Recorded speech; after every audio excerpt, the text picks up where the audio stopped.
the divine plan for man. I have already touched upon some important points on this subject.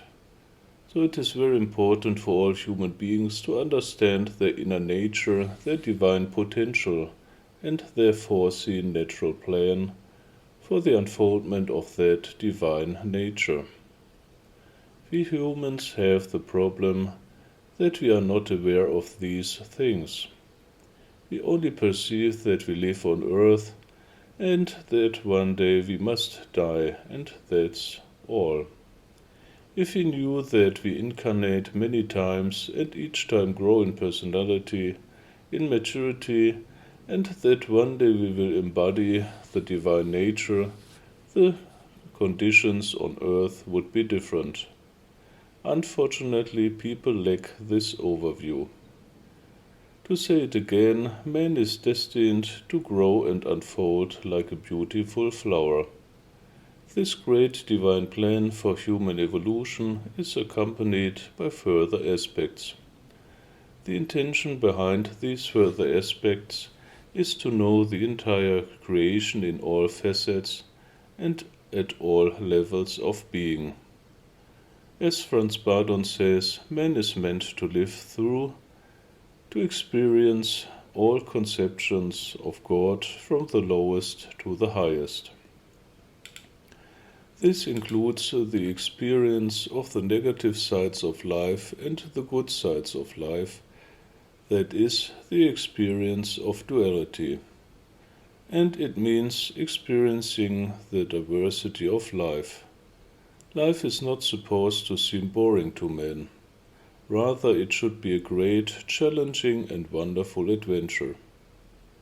All this means, concretely, that from incarnation to incarnation, man experiences all kinds of races, cultures, traditions, religions, societies, professions, and so on, as a man, as a woman, in health, in sickness, as a sinner, and as a saint, as an apprentice, and as a master, and so on. It is a great spectacle, a divine spectacle full of amazing stories. That is why the sages of India said that creation is the play of God. It is His play for His pleasure. It is not for nothing that we humans love stories, love plays, love movies in the cinema. So in fact there is no shortcut to heaven, because that misses the point, the purpose of life. This also means that we should not be sad when something bad or undesirable happens in life, because we are not perfect and life always goes on. Circumstances will change. So a certain amount of balance is always useful. This walk through all the facets of duality makes us understand the value of each aspect of life. We learn, we grow, we increase viveka, the power of discernment.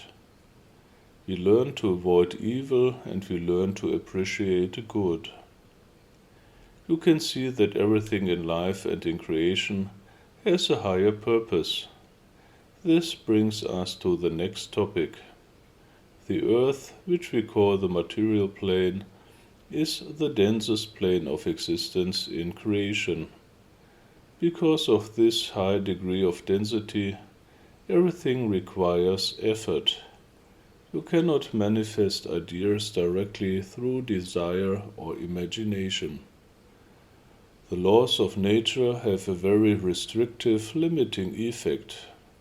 In other words, on earth everything has the highest degree of difficulty. For this reason the material plane is called school. It is the school of life, the school for people to learn lessons so that they can grow, to refine themselves. And that in turn means that life on earth will always be more or less challenging. Heaven is above on the higher planes of existence, but you can't make much progress under heavenly conditions. It is important to understand this.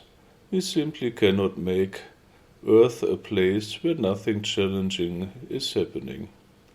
It is not a place to sleep and dream. It is a place for activity, for action. So we humans need to prepare ourselves to successfully overcome any challenges that arise.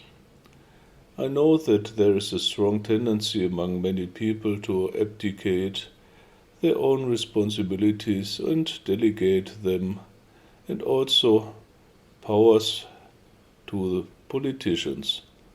But you see where this leads to disasters. Perhaps a final very important aspect of the divine plan for mankind: God loves diversity and God creates diversity everywhere as a sign of His unfathomable creativity and power. So, one main goal is to develop individuals with their own history, with their own personality, with their own special abilities, and so on.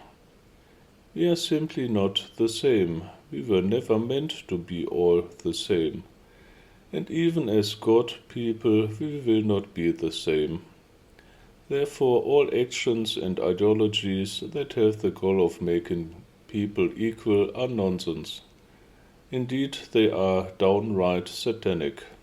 Humanity is one big family, and in our human nature we are all equal and have the same potential to develop the inner divine nature. Love, respect, and understanding should prevail among people, but equally the individual must be respected as the desired expression of God's diversity. With this, we have outlined the most important aspects of the divine plan for humanity and the individual.